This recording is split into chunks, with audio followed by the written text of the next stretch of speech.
The PlayStation 5 has been unveiled and it looks pretty interesting, but the most interesting feature is the offering of an all-digital version, and what that means for physical media could be devastating. It's not really a surprise on where I land on the physical media debate. I have about 950 unique physical titles across 25 systems, and whether or not a game has a physical copy is a huge deciding point on whether or not I'll purchase it. I do like the idea that I can go back and play a game well after the system is no longer supported by its manufacturer. I like having them on my shelf. I also like getting them used for considerably less than the original retail price. So when the PlayStation 5 was announced with an option to omit the Blu-ray drive, I took pause on whether or not I would buy next-gen consoles at launch. The idea of an all-digital console is not a new venture. Microsoft tested the waters with the Xbox One S All-Digital Edition, which didn't fare too well with consumers, most likely because it was late in the console's lifespan.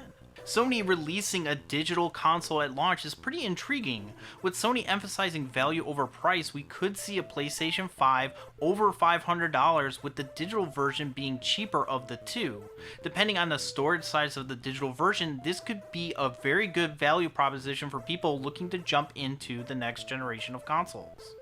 With a digital-only console being offered at launch, we could see all the games for PlayStation and Xbox only being digital. And if you've been paying attention to the current console landscape, that isn't too far of a stretch. Right now, in the current generation, physical games are kind of a joke. The basic retail games don't come with manuals, and although they have a disc, you almost always have to download a patch to keep the game current, and there are even games that aren't even complete on the disc. Spyro Reignited Trilogy comes to mind, and a number of Switch titles don't even fit on the cartridge.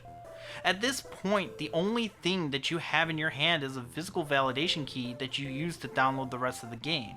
The exception being limited print publishers like Limited Run Games that have the full game and all the DLC updates on the disc. But what will the next generation look like? Currently, there are games slated for the next generation and they look beautiful, but will they be physical?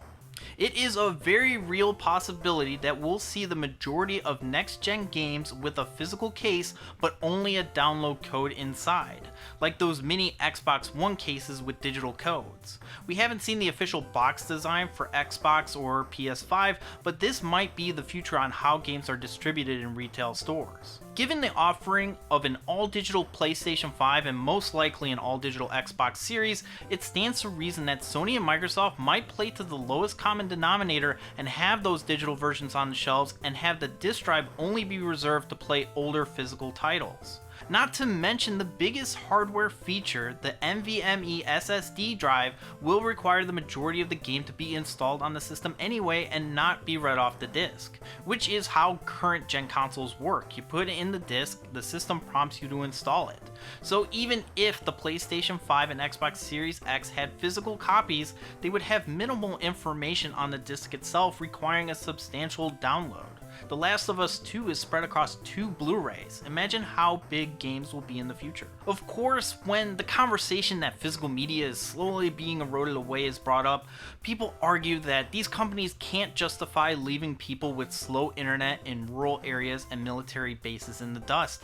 And to that I say, I think Microsoft and Sony recognize that those are a very small percentage, and they will plan to move forward without that audience. Digital sales are starting to eat at the physical media market share, and these companies love that it's happening.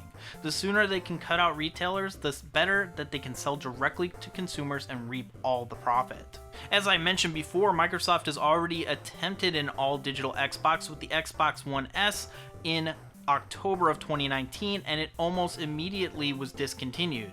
You can only buy it on Ant Online currently. All major retailers like Best Buy and Walmart are sold out, and Target doesn't even have the listing for it anymore. This might lead you to believe that Microsoft has given up on going all digital for its consumers, but the Xbox One all digital was a test to gauge the public reaction to an all digital console.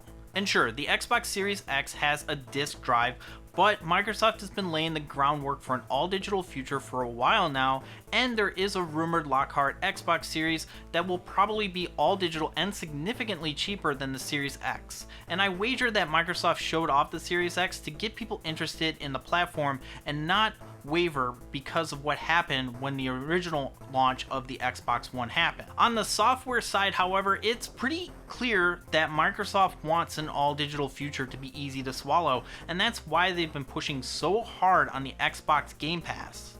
A crazy amount of games for a small monthly fee, and it's all you can eat. Sea of Thieves, No Man's Sky, Halo Master Chief Collection, The Outer Worlds, State of Decay, all at your fingertips and available to download as long as you have the storage space. And it's not just limited to Xbox One, you can also play a number of games on your PC, and it's all digital.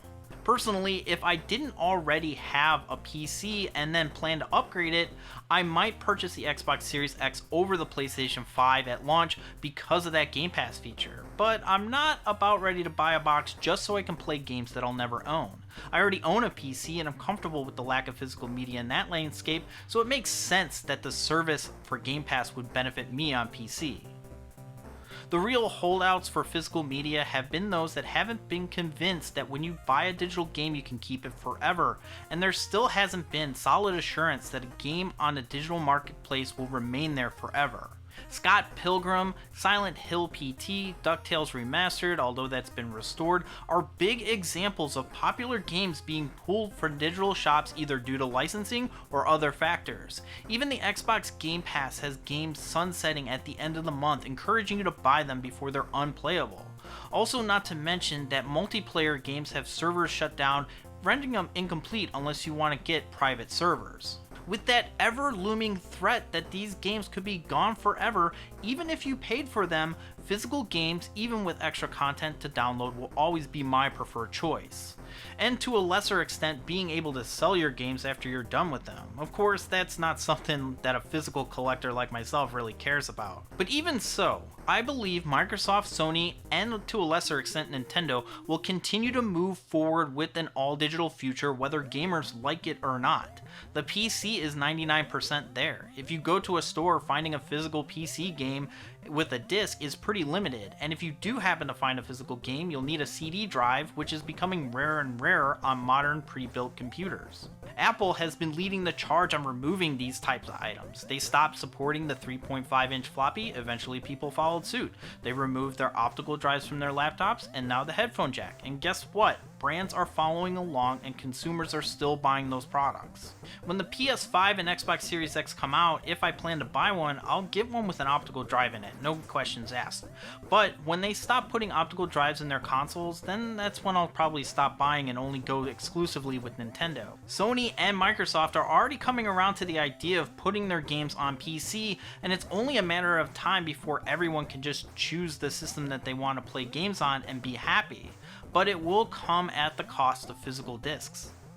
And that wraps it up for this video. Let me know in the comments below what you think of physical media future. How long do you think that we have left?